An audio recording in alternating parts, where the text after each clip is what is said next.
Voting abroad for the Ecuadorian general elections continues. In the meantime, the electoral silence is enforced in the country. Brazilian social and political organizations denounce inhumane treatment given to over 100 migrants deported from the United States. Hamas and Israel held the fifth round of prisoner exchange. The Zionist regime released 183 Palestinian prisoners. Hello, welcome to From the South. I'm Luis Alberto Matos from the teleSUR studios in Havana, Cuba. We begin with the news.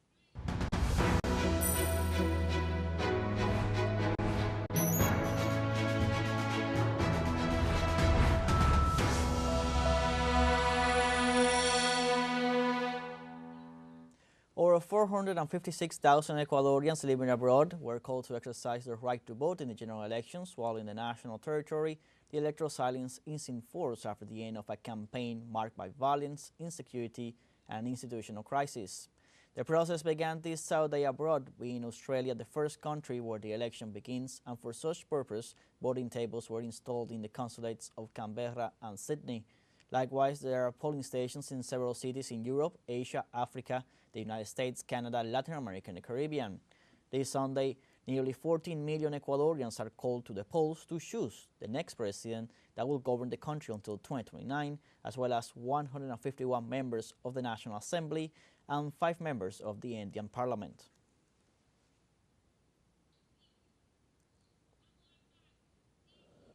Let's now welcome once more our special envoy in Ecuador, Jorge Gestoso, for all the details of what's happening ahead of the election day tomorrow in Ecuador. Welcome, Gestoso, again From the South. What's new? What can you tell us from there?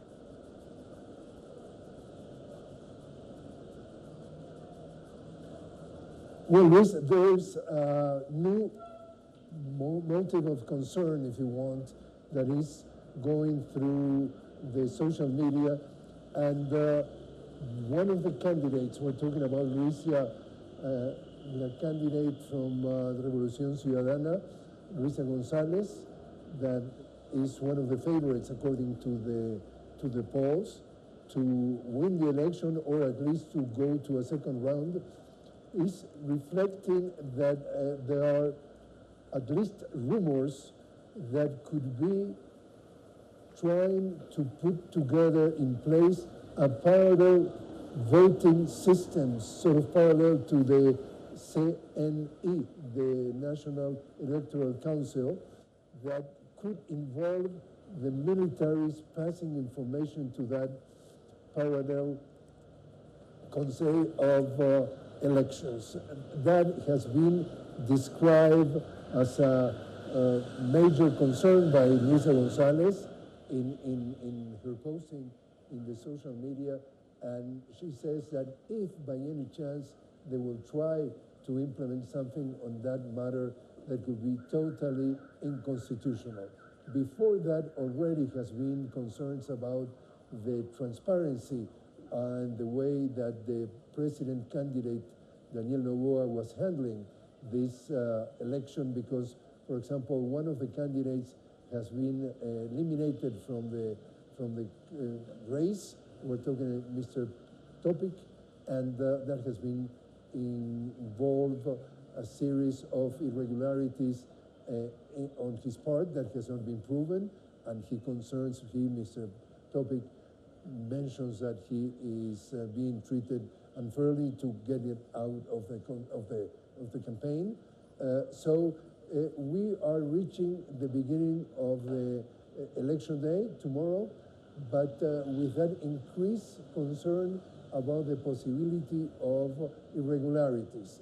That has not been confirmed, but it's going on the air at this moment. Election day is going to end at 5 p.m. and the National Electoral Council, the CNE, says that in about 90 minutes after the closing of the polls, they could get the first tendency of what is going on, the results. So that's the latest, Luis, from here, from Quito. Mr. Gestoso, you were referring about the concern in terms of transparency. Are there any concern? Can you tell us about security on how the polling day will go on, as this electoral campaign has been marked by lots of violence and all the denunciations of the people that have disappeared and the killing at the hands of military officials? Can you tell us anything about that?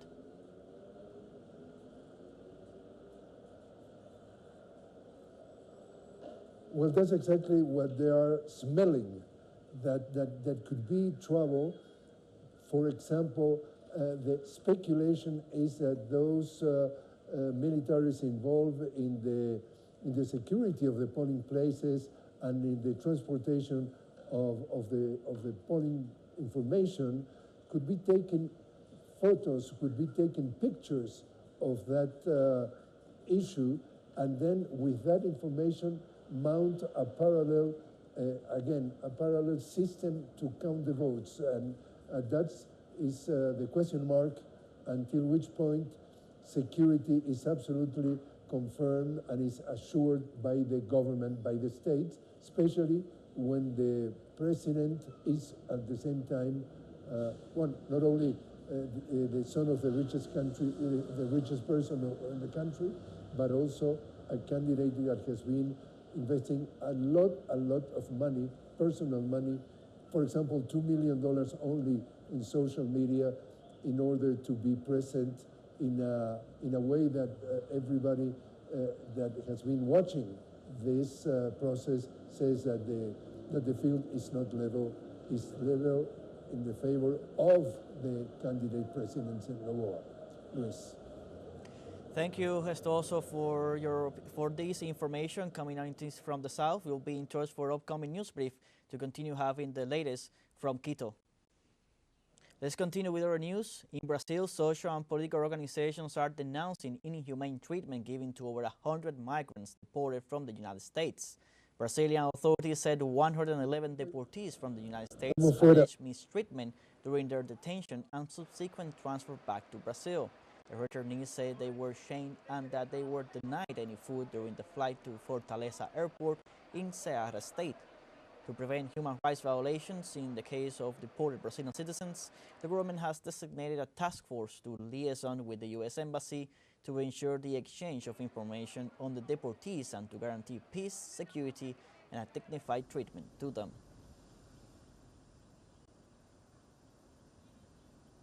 We have a short break coming up, but first remember you can join us on TikTok at teleSUR English, where you'll find news in different formats, news updates, and much more. We'll be right back. Stay with us.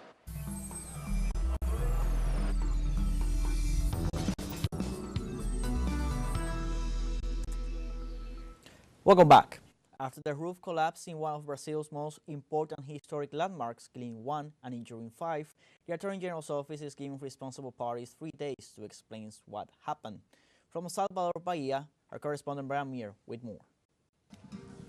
Earlier this week, the building you see behind me, San Francisco de Assis Church, built in the 1600s and recognized as one of the 7 wonders of Portuguese architecture in the world, suffered a tragic accident when the ceiling collapsed on a group of tourists, killing 1 and injuring 5.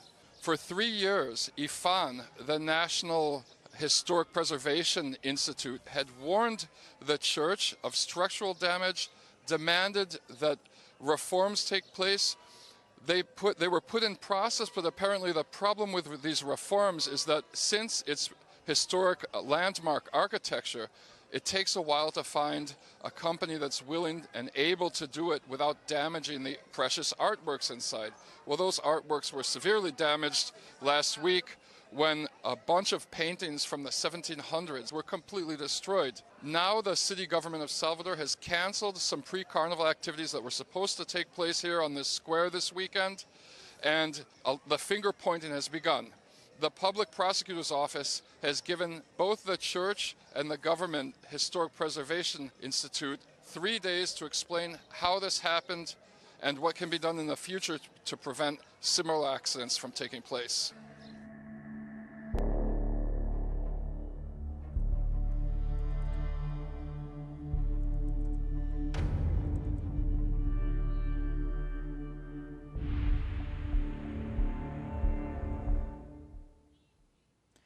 Israeli occupation authorities released the fifth batch of Palestinian prisoners on Saturday in accordance with the Gaza ceasefire agreement. The Palestinian Prisoners Society and the Palestinian Authorities Detainees and Ex-Detainees Affairs Commission said those released included 18 individuals serving life sentences, 54 others with long-term sentences, and 111 detainees from Gaza detained after October 7, 2023. Authorities added that 42 of the prisoners released are from the West Bank, 3 from Jerusalem, and 27 from Gaza. As the release occurred, Israeli forces turned the area near Ofer prison west of Ramallah into a military zone, blocking families from gathering to welcome their loved ones and firing live ammunition and tear gas at them.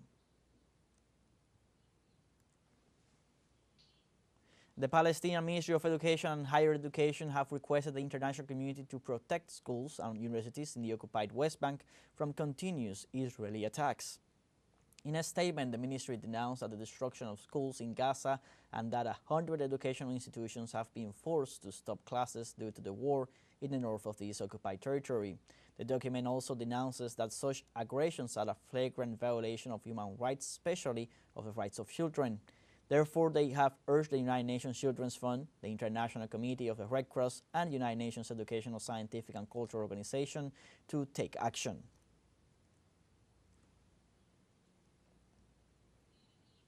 In our news in Lebanon, the statements against the Lebanese resistance made by Vice President of the United States Mission to the Middle East, Morgan Ortagus, who said that Lebanon had been defeated by Israel, sparked an outburst of anger among the Lebanese people. Many gathered near the international airport of Beirut to express their discontent with Ortagus' words after her meeting with the Lebanese President Joseph Aoun. Different parties and political figures in the country rejected her statements, defending the role played by Hezbollah in the political landscape. Among these figures is the Shiite Grand Mufti Sheikh Ahmed Kabalan, who expressed that the affairs of Lebanon belong only to the Lebanese and that a government without Hezbollah would lead the country to a catastrophe of constitutional magnitude.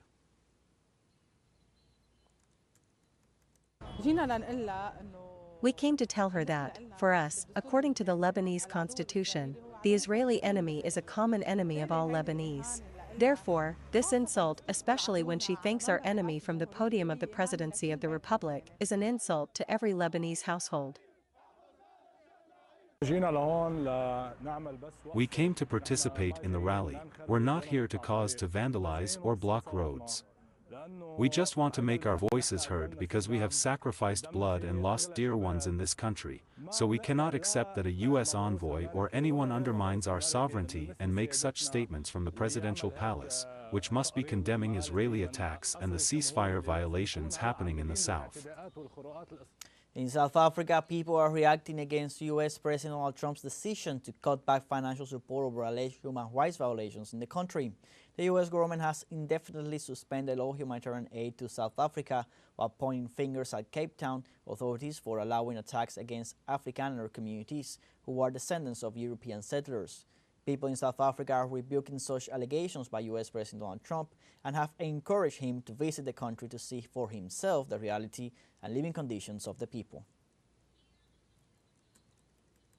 There's no such thing that I've read or experienced or seen on our social media in South Africa that really has a connotation around white people being mistreated in this country. He should have actually come from the Americas to South Africa to come and see what was happening for himself and not just take the word of an Elon Musk who hasn't lived in this country for the longest of time, who doesn't even relate to South Africans. We have to carry our own weight, okay? And I believe we are. For a developing country, I believe we are carrying our support. We do need support from external countries, but that support has to be without any consequences or lines, you know. We should only take support that is given without any lines attached. Whether it's China or the USA, the support should be to help people, not to influence the country politically. We have a second short break coming up, but before we invite you to visit our YouTube channel at teleSUR English, there you'll be able to rewatch our interviews, top stories, special broadcastings, and more. Hit the subscribe button and activate the notification bell to stay up to date on the world's most recent events. For a short break, we'll be right back.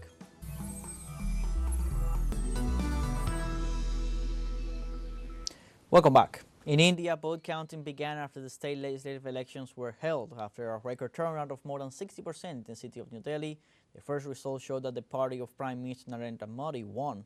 According to the results, Modi's BJP party won some 40 seats in the 70-member assembly, displacing the AAP party that had ruled New Delhi since 2015. Citizens pointed out that the BJP's victory is mainly due to the mismanagement in the previous government and corruption scandals against it. The outgoing Chief Minister of Delhi, Arvind Kejriwal, did not do good work and the people got fed up, so the people of Delhi gave victory to BJP after 27 years. We have been deceived. Most of the public have decided, winning and losing is a norm, there must be weaknesses, and we will work on improving them.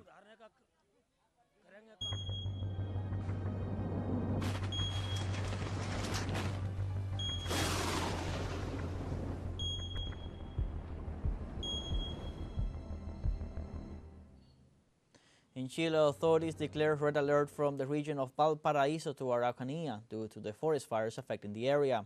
The National Committee for Disaster Risk Management met to decide on the actions to be taken in view of the fires, the high temperatures and the lack of humidity in the country. During the meeting, authorities agreed to implement a plan to suspend agricultural and forestry activities for the duration of the contingency. They also agreed to close national parks and implemented a surveillance plan to prevent the spread of fires that could have been intentionally set.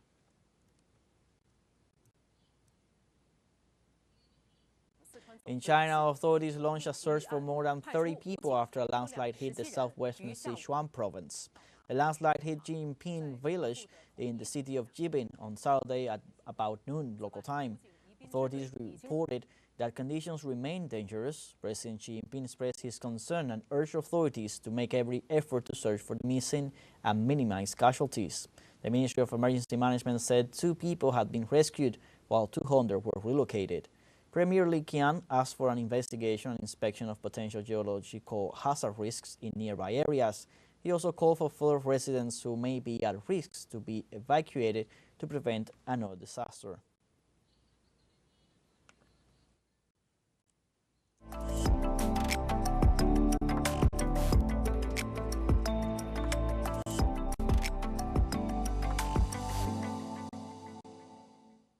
Every second Saturday in February, Global Movie Day is celebrated to honor the power of films have to inspire and connect people around the world.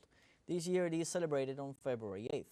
The Academy of Motion Picture Arts and Sciences established Global Movie Day for moviegoers around the world to celebrate their favorite films, as well as to promote close ties with Academy members and filmmakers through social media. This event was celebrated for the first time in 2020, prior to the 92nd Oscar Award ceremony. To commemorate this date, there is only one requirement: to watch movies of your preferences. And a film series dedicated to Studio Ghibli, the well-known Japanese animation studio, began in Argentina. The cycle will take place at the Martinelli Municipal Theater in the city of San Fernando, province of Buenos Aires, with free admission and open-air screenings every Friday of this month. The exhibition includes 4 films by the famous Japanese director Hayao Miyazaki, co-founder of Studio Ghibli, with audio in Latin Spanish, which are Porco Rosso, Nausicaa of the Valley of the Wind Rises, and Kiki's Delivery Service. The event has the intention of bringing Japanese animation cinema closer to the community of San Fernando with proposals created for the whole family. And in Uruguay, the Island of Flowers is once again the protagonist of the Llamadas Parade, which for 2 days will present more than 50 comparsas to the rhythm of the drums. This exciting and traditional celebration will light up the streets, celebrating the essence of Candombe with more than 50 comparsas plus 12 invited comparsas at the drums playing. It's worth mentioning that it is one of the most emblematic and awaited events by the inhabitants of the country, celebrated every year, paying tribute to the Afro-Uruguayan traditions and Candombe, a rhythm and dance that has its roots in the African heritage. We have come to the end of this news brief. Remember, you can find these and many other stories on our website at telesurenglish.net. You can also join us on social media: Facebook, X, Instagram, Telegram, and TikTok. For Telesur English, I'm Luis Alberto Matos. Thank you for watching.